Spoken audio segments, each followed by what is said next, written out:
పెట్టాడటండి.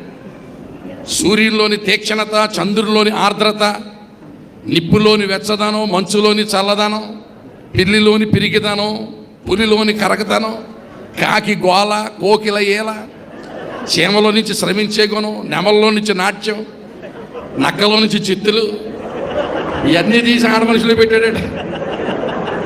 సూర్యులోని తీక్షణత అంటే కంటి చూపుతో చంపేద్దామంటారా?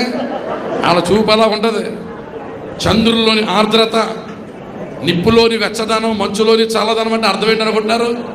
ఆడవాళ్ళు మగవాళ్ళు నిద్రపించేయగలరు, ఇంకా అక్కడికి నిద్ర లేకుండా చేసేయగలరు. సంసోన్ నిద్రపించేసింది ఒకడిని, సంసోన్ ఒక ఆవిడ నిద్రపించేసింది, ఒక ఆవిడ నిద్ర లేకుండా. నిప్పులోని వెచ్చదనం, మంచులోని చల్ల. ఆడవాళ్ళు చాలా పిల్లిలాగా పిరిగోడు, పొద్దున్న కంటే భయం, బెల్లంటే భయం, అన్నీ భయాలు. పిరికిది కాదా రెచ్చిపోయావో తీసిపోతాయంటే తీసిందా మనకి దగ్గర మాసం. మరి మనం తెలియకుండా తినేందుకు వీళ్ళు కానీ మన కడుపులా మార్చేసుకుంటుంది అంతే. పిల్లిలోని పిరిగిదనం, పులిలోని కరకదనం, కాకి గోల, కోకిల ఏల.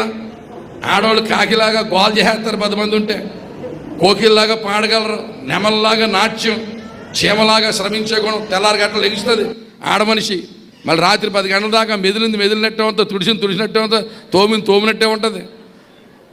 ఏమండి, చిన్న రోబోట్లాగా పనిచేస్తూ ఉంటుంది.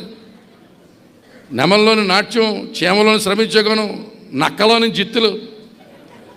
ఆడవాళ్ళు అబద్ధం ఆడారంటే నాగార్జున సిమెంట్తో గోడ కట్టినట్టేనట. మేము అబద్ధం ఆడితే తడికేనట, అడ్డంగా దొరికిపోతాం మేము. ఆవిడ మనిషి అబద్ధం ఆడితే ఇంకెవడో పట్టుకోలేడట. కనుక ఇంత తెలివిగలతో ఎలా కాపురం చేస్తావో ఆండ్రూసా నా కొడుక.